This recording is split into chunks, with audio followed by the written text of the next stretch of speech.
Hallo almal, ek is Werner van die Katholieke Netwerk Suid-Afrika.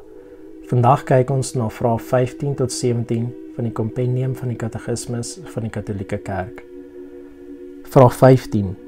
Aan wie is die geloofsskat toevertrou? Die geloofsskat is deur die apostels aan die kerk as geheel toevertrou.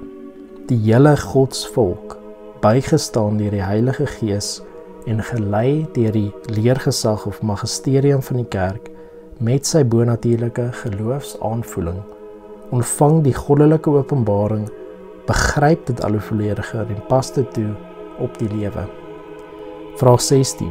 Wie is bevoeg om die geloofsskat gesaghebend te vertolk?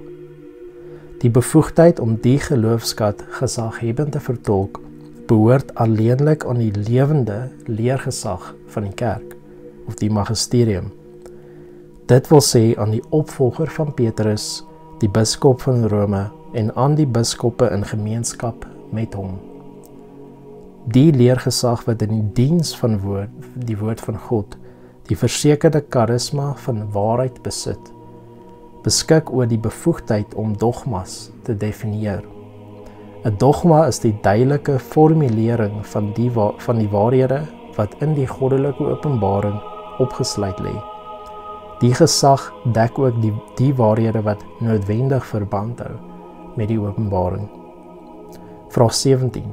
Wat is die verband tussen die skrif, die oorlewering of tradisie en die leergesag, magisterium? Hulle is so nou verbonde aan mekaar, dat geen een van hulle sonder die ander kan bestaan nie. Saam dra hulle, elkeen op sy eie manier, onder die werking van die Heilige Gees, kragtig by tot die verlossing van mense. Johannes 16 vers 13 lees ons: Maar wanneer hy kom, die Gees van die waarheid, sal hy julle in die volle waarheid lei. Want hy sal nie uit homself praat nie, maar hy sal net sê wat hy hoor, en hy sal die toekomstige dinge aan julle bekend maak. So hierdie vrae en antwoorde leer ons dat die geloofsskat aan die hele kerk toevertrou is, almal van ons. Wanneer ons almal in die Katholieke Kerk verenig is met ons biskoppe, wat in gemeenskap is met die biskop van Rome, die paus, bly ons getrou aan die leer van die apostels. Die magisterium of leergesag van die kerk is die liggaam wat die taak het om die woord van God waarlik of gesaghebend te vertolk of te interpreteer. Het sy in geskrewe vorm of in die vorm van tradisie. Tog is die magisterium of leerowerheid van die kerk nie verhewe bo die woord van God nie, maar sy dienaar. Dit leer slegs wat aan hom oorgelewer is. Alles wat die magisterium vir geloof voorhou as goddelik geopenbaar, word uit die enkele geloofsskat geput. Maar al die gelowiges, almal van ons, deel in die verstaan en die oordra van die geopenbare waarhede. Ons het die salwing van die Heilige Gees ontvang, wat ons onderrig en ons lei in die volle waarheid. Die hele liggaam van gelowiges kan nie dwaal in sake van geloof nie.